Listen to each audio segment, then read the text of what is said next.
Okay, you know it, you've used it. It's on our phones, our computers, our watches, the Apple App Store.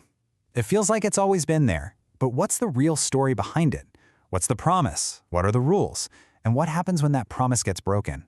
Let's take a little tour of this massive digital world. And when I say massive, I mean it. Right now, there are nearly 2 million apps available worldwide. That's not just a store. That's practically a digital city full of software. And to keep a city like that from falling into chaos, Apple has one very simple, central promise. And this is it, right here. This is the core idea they sell to every single one of us. It's not just a place to get apps, it's a trusted place. That word, trust, is the foundation for everything else we're going to talk about. So, how do they actually build that trust? Well, that brings us to our first section, creating a safe and trusted place. To deliver on this promise of quality and security, Apple doesn't just rely on algorithms. They rely on a huge, human-led effort to screen pretty much everything that tries to get in the door.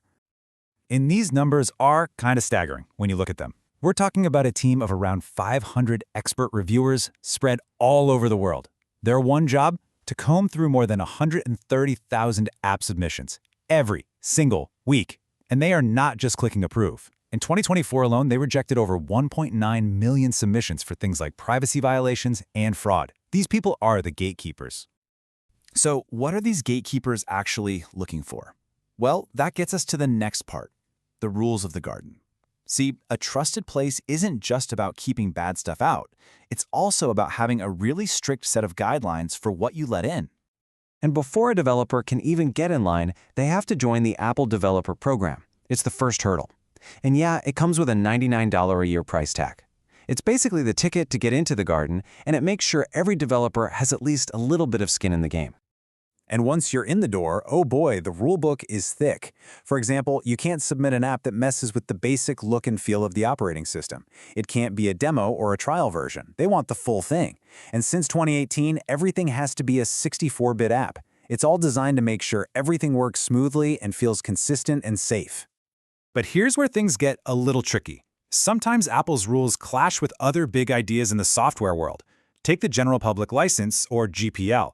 It's a super popular license for free open source software. A core part of the GPL is that you have to be able to freely share the software and its code. But Apple's rules lock everything into their ecosystem, which just fundamentally doesn't work with the GPL. So some amazing open source apps can't be on the store, not because they're bad, but because their philosophy just doesn't line up with Apple's walled garden.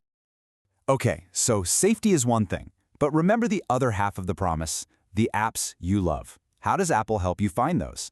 Well, this is where the human touch comes back in. This is about curation by experts. You know, this part is pretty cool. It isn't just an algorithm guessing what you might like. Apple has a global team of over 120 actual human editors. These people handpick apps for the front page, and they've written over 40,000 original stories and features about them. They manage 175 different versions of the store for over 40 languages. It's this huge, invisible effort to guide you through that sea of 2 million apps. But let's be realistic for a second. We've got nearly 2 million apps and 130,000 new ones trying to get in every week. Can a team of just 500 reviewers really catch everything? That sheer volume is a massive challenge. And that leads us to the big tension here. What happens when this whole elaborate system fails? It's such an important question, right? Because for all the talk about safety and trust, at the end of the day, the system is run by people.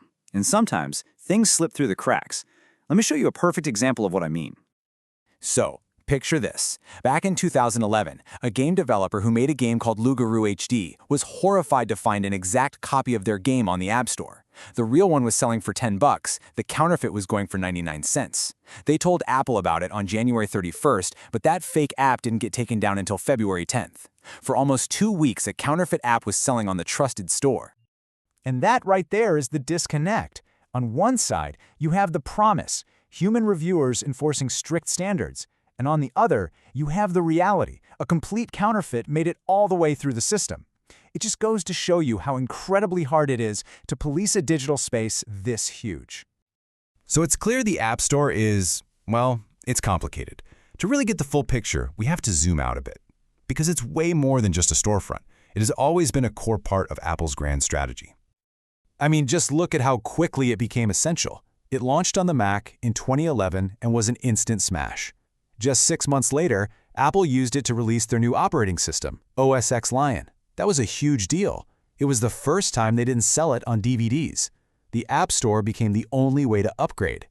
Over time, it's been the tool Apple uses to push the whole ecosystem forward, like when it forced the shift away from 32-bit apps. But even inside this super controlled, strategic machine, the developers still find ways to have a little fun.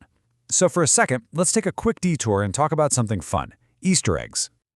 Okay, this is such a great nerdy piece of trivia. For a little while, if you downloaded a new app in OS X Mountain Lion, the system would secretly set its creation date to January 24th, 1984. And why that date? That was the day the very first Macintosh went on sale. What makes it even cooler is that Steve Jobs famously banned Easter eggs when he came back to Apple, so this was a really clever, sneaky little nod to the company's history.